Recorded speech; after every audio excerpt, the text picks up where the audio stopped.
Hello दोस्तों, आज हम बात करेंगे common universities entrance test 2024 exam के बारे में, जिसे हम शॉर्ट फॉर्म में कहते हैं क्यूट। राइट। तो इसका हम देखते हैं एग्ज़ाम पैटर्न, सिलेबस, कौन कौन सी यूनिवर्सिटीज़ इसमें आती है और ख़ास करके दिल्ली यूनिवर्सिटी इस बार जो आई है उसको ध्यान में रखते हुए हम सारा सिलेबस, एलिजिबिलिटी सब चेक करते हैं। तो आइए देखते हैं।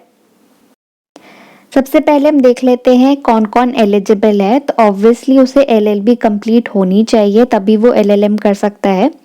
बट यहाँ पे मार्क्स ऑलमोस्ट 50 से 55% तक यूनिवर्सिटी स्पेसिफिक होता है ये, कि कौन सी यूनिवर्सिटी कितना करती है एक्सेप्ट। तो 55 अराउंड तक सब यूनिवर्सिटीज़ ले लेती है। राइट। उसके अलावा 5% जो है वो रिलैक्सेशन मिलता है SC ST OBC non creamy layer and PWD category candidates को। ठीक है, यहाँ पे नोट करने वाला पॉइंट ये है कि यहाँ पे जो फाइनल सेमेस्टर के बच्चे हैं वो भी ये एग्ज़ाम दे सकते हैं, एलिजिबल है। हालांकि कंडीशन यही रहेगी कि आप वो एग्ज़ाम पास कर लो। अब फेल हो गए तो फिर आप वैलिड नहीं रहोगे, अगर ये इसमें भी निकल जाते हो तो भी। कुछ इंपॉर्टेंट चीज़ें देख लेते हैं, जैसे mode of exam computer based exam है। टाइप ऑफ क्वेश्चन MCQ रहेंगे। एग्ज़ाम ड्यूरेशन 2 आवर्स का रहेगा, यानी 120 मिनट्स का एग्ज़ाम रहेगा। फ्रीक्वेंसी मतलब कितनी बार एक साल में एक एग्ज़ाम होता है, तो इसका एक ही बार होगा और ये भी नेशनल लेवल पे होता है।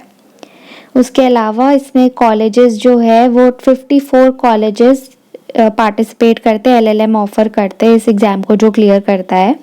एप्लीकेशन ऑनलाइन ही रहेगी, ऑफिशियल वेबसाइट मैंने आपको दे दी है। और मैंने आपको बताया ये नेशनल लेवल का एग्ज़ाम है, मतलब हर स्टेट से बच्चे इसमें एग्ज़ाम देते हैं। फीस स्ट्रक्चर आप यहाँ देख सकते हो। अराउंड जनरल के लिए 1000 rupees up to 3 test papers है and additional 500 rupees per test paper है। एंड बाकी OBC SC ST के लिए थोड़ी फीस कम हो जाती है, और आउटसाइड ऑफ इंडिया अगर कोई देता है तो वो बढ़ जाती है। ठीक है, ये आप स्क्रीनशॉट लेके रख लो अपने पास अगर आपको फीस स्ट्रक्चर चाहिए तो। आगे देखते हैं। तो रिजर्वेशन की बात करें तो यहाँ पे इकोनॉमिकली वीकर सेक्शन को 10% मिलता है, OBC नॉन क्रीमी लेयर को 27% सीट्स तक का मिलता है, SC को 15%, ST को 7.5% एंड PWD को 5% अलॉटेड रिजर्वेशंस में से। चलिए अब इम्पॉर्टेंट पार्ट पे आते हैं, एग्ज़ाम पैटर्न देखते हैं। तो जैसे आपको बताया था मैंने, MCQ होगा। टोटल 100 क्वेश्चंस आएंगे। करेक्ट आंसर 4 मार्क्स कैरी करेंगे और नेगेटिव मार्किंग भी होगी, मतलब -1 for wrong answers and +4 for right answers. उसके अलावा आपके 2 पार्ट्स रहेंगे, part A and part B। Part A में आपको 25 क्वेश्चंस मिलेंगे, जिसमें आपके normal language, verbal applicability, general awareness, maths, ये सब आएगा। वही सेकेंड पार्ट आपका होगा लॉ सब्जेक्ट्स का, जिसमें 75 यानी मेजर पार्ट आपका लॉ से ही आएगा। तो चलिए फिर लॉ का सिलेबस देख लेते हैं कि क्या क्या आएगा, क्या क्या नहीं आएगा, और हमें क्या प्रिपेयर करना चाहिए, किस सब्जेक्ट को ज़्यादा इम्पोर्टेंस देनी चाहिए। अगर सब्जेक्ट की बात करें तो सब्जेक्ट इसमें आपको ऑलमोस्ट सारे ही मिल जाएंगे, जो जो आप सोच सकते हो आपको सब मिल जाएगा। तो आइए देखते हैं ब्रीफ में कि क्या क्या है। सबसे पहले आपको दिया है कॉन्ट्रैक्ट। तो कॉन्ट्रैक्ट में आपको बेसिक सब कुछ की फॉर्मेशन कब हुआ, रेवोकेशन, एसेंशियल एलिमेंट्स, फिर capacity to contract, discharge of various modes, remedies for breach of contract. तो बेसिकली आपको पूरा कॉन्ट्रैक्ट एक्ट आएगा। तो कॉन्ट्रैक्ट एक्ट के लिए मैंने एक पूरी डिटेल वीडियो डाल रखी है ऑलरेडी अपने चैनल पे, अगर आप चाहो तो आप उस पर रिविजन कर सकते हो। तो कॉन्ट्रैक्ट तो आपको यहाँ से हो जाएगा। फिर आपको मिलेगा specific relief act, nature of specific relief, फिर कब कोर्ट के पास पावर है, right to grant, cancellation, remedies, injunctions and everything, मतलब स्पेसिफिक रिलीफ एक्ट पूरा। देन नेक्स्ट आपका है कॉन्स्टिट्यूशन। तो कॉन्स्टिट्यूशन में salient features, directive principle of state policy, preamble, citizenship, judicial process, federalism, emergency provisions, ये सब आपके कवर होंगे। उसके अलावा evolution, general defences, vicarious liability, absolute and strict liability, इसके ऊपर भी वीडियो मैंने बना रखी है, एब्सोल्यूट एंड स्ट्रिक्ट लायबिलिटी। फिर टॉर्ट्स अगेंस्ट पर्सन, ये सब आपको पूरा टॉर्ट्स आएगा। देन आपको पूरा कंज्यूमर प्रोटेक्शन एक्ट 1986 आएगा, ऑल्दो ये स्मॉल एक्ट है, आप इसको कवर कर सकते हो। नेक्स्ट अप है हमारा फैमिली लॉ। तो फैमिली लॉ में सबसे पहले है हिंदू लॉ। हिंदू लॉ में आपको पूरा concept of dharma, schools of Hindu law, evolution, law prior to Hindu marriage act, Hindu undivided family, inheritance and succession, Hindu minority and guardianship सब आएगा। तो अगर आप खुश हो रहे हो कि सिर्फ फैमिली लॉ में सिर्फ हिंदू लॉ है, मुस्लिम लॉ नहीं है, तो हम बच गए, तो आप ज़्यादा खुश मत हो, क्योंकि आपको नीचे मुस्लिम लॉ भी मिल जाएगा। फिलहाल आगे देखते हैं। आगे हमारा क्रिमिनल लॉ में से है आईपीसी। इसमें आपका कवर होगा general principles of crime, distinction between crime and other wrong, then circumstances when morality amounts to crime, mens rea, variations in liability, mistakes, मतलब बेसिकली सब कुछ आपका आईपीसी में भी आ जाएगा। Punishments, alternative to capital punishments, then आपके general exceptions, offences affecting human life, kidnapping, robbery, theft, cheating, mischief, criminal trespass. तो आपको बेसिकली आईपीसी का भी नॉलेज होना चाहिए अच्छे से। देन आपका आ जाता है कॉन्ट्रैक्ट 2, जिसमें आपका इंडेमनिटी का agency, Indian partnership act, sales of good act, ये सारे कवर होते हैं। उसके अलावा इसमें एक और चीज़ जो आती है वो है हायर परचेज, जो कि नॉर्मली हमें बाकी किसी एग्ज़ाम में नहीं दिखता है, उतना प्रेवलेंट नहीं होता है, बट इसमें हायर परचेज एक्ट भी है। उसके अलावा आपको है कंपनीज एक्ट। तो कंपनीज एक्ट का भी स्टार्टिंग से उसकी formation, promoters, registration, prospectus, types of shares, debentures, ये सब बेसिक चीज़ें इसमें है। उसके अलावा सेबी एक्ट है 1992, securities contract regulation act and rules, FEMA act है, कंपटीशन एक्ट है, एंड कुछ brief introduction to DPO and LPO. मतलब ये सारी चीज़ें आपको बेसिक आ रही है, बाकी आईपीसी वगैरह थोड़ा डिटेल में था। आगे बढ़ते हैं प्रॉपर्टी लॉ। तो टीपीए भी आपको आएगा। तो टीपीए में आपको उसके concepts, doctrine of election, mortgages of immovable property, sales of immovable property, फिर law of trust with fiduciary relations, ये सारी चीज़ें आपको टीपीए में भी आएंगी। देन आपका आता है एडमिनिस्ट्रेटिव लॉ। तो एडमिनिस्ट्रेटिव लॉ में उसका evolution, nature and scope, legislative power, judicial power of administration, control, corporation and public undertaking, ये सब आएगा। तो आइए देखते हैं। नेक्स्ट है मुस्लिम लॉ। मैंने कहा था ना कि हिंदू लॉ नहीं है, मुस्लिम लॉ भी है। उसके अलावा सक्सेशन एक्ट भी दिया हुआ है। तो मुस्लिम लॉ में आपको कवर होगा सारी चीज़ें, जैसे स्कूल्स ऑफ इस्लामिक लॉ, शरीयत law, concept of marriage, convergence, matrimonial remedies, will and inheritance, उसके अलावा विल्स के प्रिविलेज एंड अनप्रिविलेज। तो ये सारी चीज़ें मुस्लिम लॉ में कवर होगी। उसके अलावा इंडियन सक्सेशन एक्ट भी पूरा आएगा। देन आपका आएगा इन्वायरमेंटल लॉ। तो इन्वायरमेंटल लॉ में उसके traditions, nature, biological science, environmental policy and law, international law and environmental protections, prevention and control of pollution, उसके अलावा pollution act, air act, noise pollution act, ये वाइल्ड लाइफ प्रोटेक्शन एक्ट, ये सारी चीज़ें cover होंगी। Then आपका आता है लेबर लॉ। लेबर लॉ में आपका आएगा industrial dispute act 1947, then labour provisions, lay off, retrenchments, trade union act, फिर वर्कमेंस कंपनसेशन एक्ट। देन हमारा आता है labour welfare legislation, minimum wages act, fixation of minimum rate of wages, next up है हमारा CRPC, juvenile justice act 2000 and probation of offenders act 1958। तो इसमें हम देखेंगे कि FIR क्या होती है, complaints, arrest, types of trial, features of fair trial, then magistrate powers, provisions as to inquiries and trials, transfer of cases, salient features of juvenile justice, and then salient features of probation of offenders act. Next up है हमारा jurisprudence.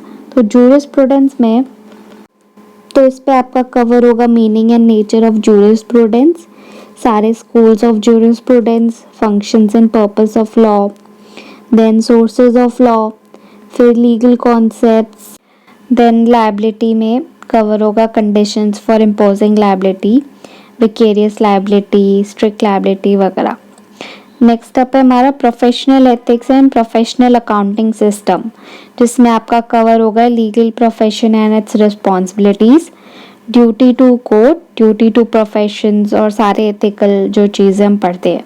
इसके अलावा कुछ major judgements अलग से आपको दिए हुए हैं कि आपको ये पढ़ने हैं सुप्रीम कोर्ट के, हालांकि इन्हें याद रखना थोड़ा मुश्किल है, बट आप गो थ्रू एक बार कर सकते हो। ये 10 कुछ अराउंड केस लॉज आपको दिए हुए हैं। नेक्स्ट अप है हमारा पब्लिक इंटरनेशनल लॉ। तो पब्लिक इंटरनेशनल लॉ में हमारा nature, definition, origin, sources of international law, फिर म्यूनसिपल एंड इंटरनेशनल लॉ का relation, subjects of international law, ये सारी चीज़ें कवर होंगी। नेक्स्ट अप है हमारा human rights law and practice. तो इसमें आपका जूरिस्प्रूडेंस ऑफ ह्यूमन राइट्स आएगा, nature, origin, theories of human right, universal protection of human rights, regional protection of human rights. तो बेसिकली ह्यूमन राइट्स और सारे उससे रिलेटेड कॉन्सेप्ट्स यहाँ पे कवर होंगे। फिर हमारा है राइट टू इंफॉर्मेशन। तो राइट टू इंफॉर्मेशन एक्ट आएगा 2005।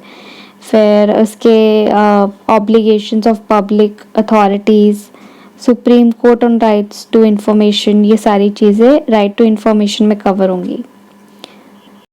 उसके अलावा जो बाकी इससे रिलेटेड लॉज हैं जैसे public records, official secrets act, freedom of information act 2002, ये सारी चीज़ें, सारे एक्ट्स भी उसी में राइट टू इंफॉर्मेशन में कवर होंगे।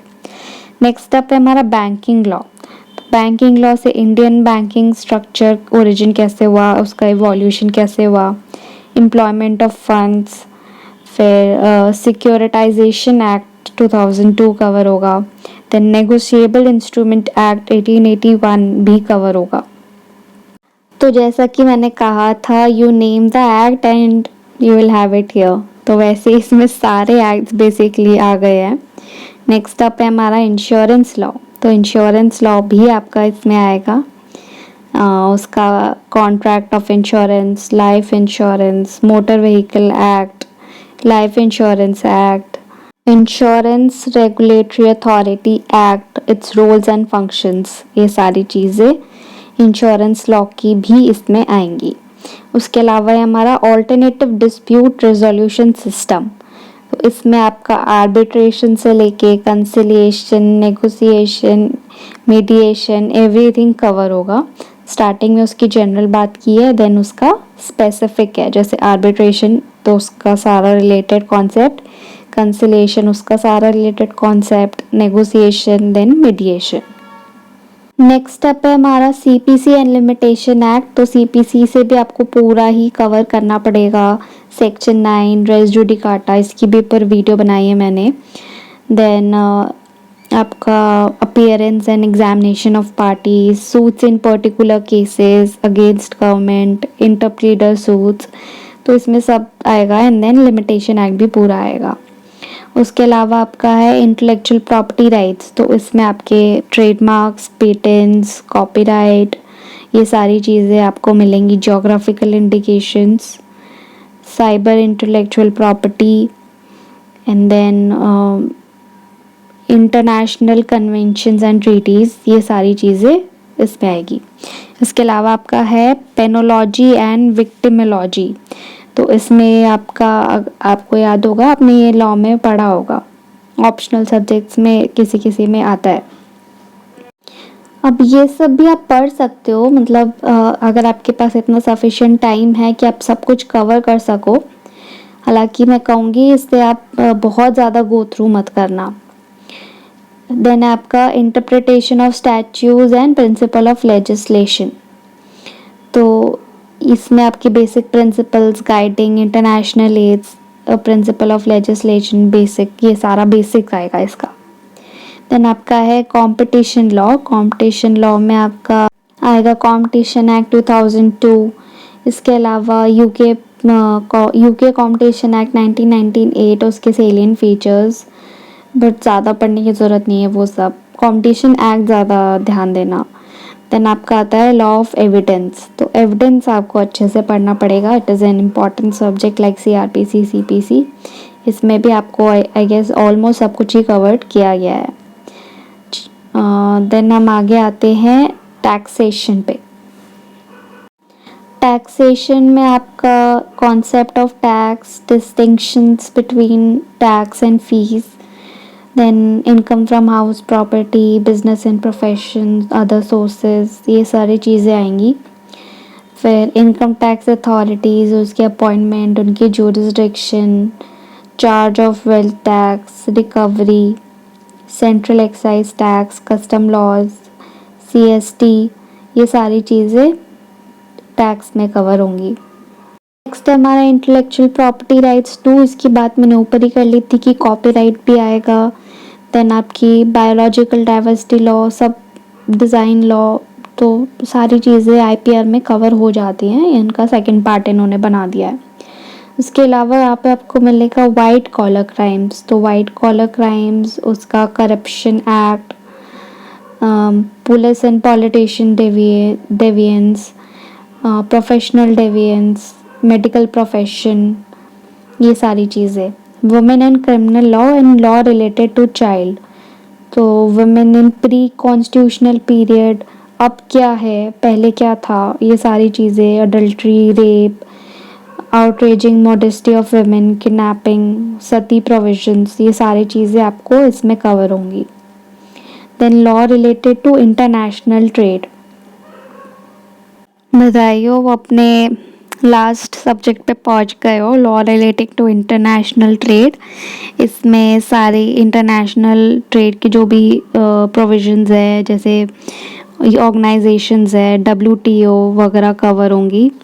इसके अलावा इसमें आपका आएगा insurance of goods in transit, international sales of goods, formations and performance of international contracts, और ये सारी चीज़ें यहाँ पे कवर होंगी। तो फाइनली आते हैं देखने की पार्टिसिपेटिंग यूनिवर्सिटीज़ इसमें कौन कौन सी है, मतलब अगर आप ये एग्ज़ाम देते हो तो कौन कौन सी यूनिवर्सिटीज़ में आप जा सकते हो अपने मार्क्स स्कोर लेके अप्लाई करने। ये लिस्ट है और ये 54 यूनिवर्सिटीज़ इसमें कवर होती हैं। सबसे अच्छी बात इसमें ये है कि दिल्ली यूनिवर्सिटी भी अब आ चुकी है। जो पहले दिल्ली यूनिवर्सिटी का एक अलग से एग्ज़ाम होता था, अब वो हट चुका है और अब ये इसी में आ गया है। उसके अलावा इसमें BHU भी है, बनारस हिंदू यूनिवर्सिटी, एंड बहुत सारी यूनिवर्सिटीज़ हैं। आप इसका स्क्रीनशॉट लेके रख सकते हो। अब इतना बड़ा सिलेबस देख के डर तो लगेगा ही, बहुत ही ऑब्वियस सी बात है, कोई टेंशन लेने वाली बात नहीं है। क्योंकि आपको ऑलरेडी पता चल चुका है कि बहुत बड़ा सिलेबस है और आपको उसको कवर करना है। तो कुछ टिप्स यहाँ पे मैं देना चाहूँगी कि सबसे पहले आप एक स्टडी प्लान बनाओ। एक टाइमलाइन आपको पता है कि ऑलमोस्ट मार्च अराउंड में इसके एग्ज़ाम्स होते हैं, तो अभी आपके पास 3 मंथ्स आप मान के चलो है। उसके अलावा आपको एक 3 मंथ्स के हिसाब से एक स्टडी प्लान बनाना होगा। ऑनलाइन आपके पास बहुत सारे रिसोर्सेज हैं, आप उससे हेल्प लो। उसके अलावा मैं भी ट्राई करूँगी कि मैं इसके प्रीवियस ईयर क्वेश्चंस से आपको एक बहुत अच्छी एनालिसिस दिख सकूँ कि कौन से सब्जेक्ट्स आपको कितना पढ़ना चाहिए, कितना नहीं पढ़ना चाहिए, एंड देन प्रीवियस ईयर इसके क्वेश्चन सॉल्व करो। And I guess I hope I'll bring this previous year questions also in this channel only. So stay tuned till then. So thank you so much.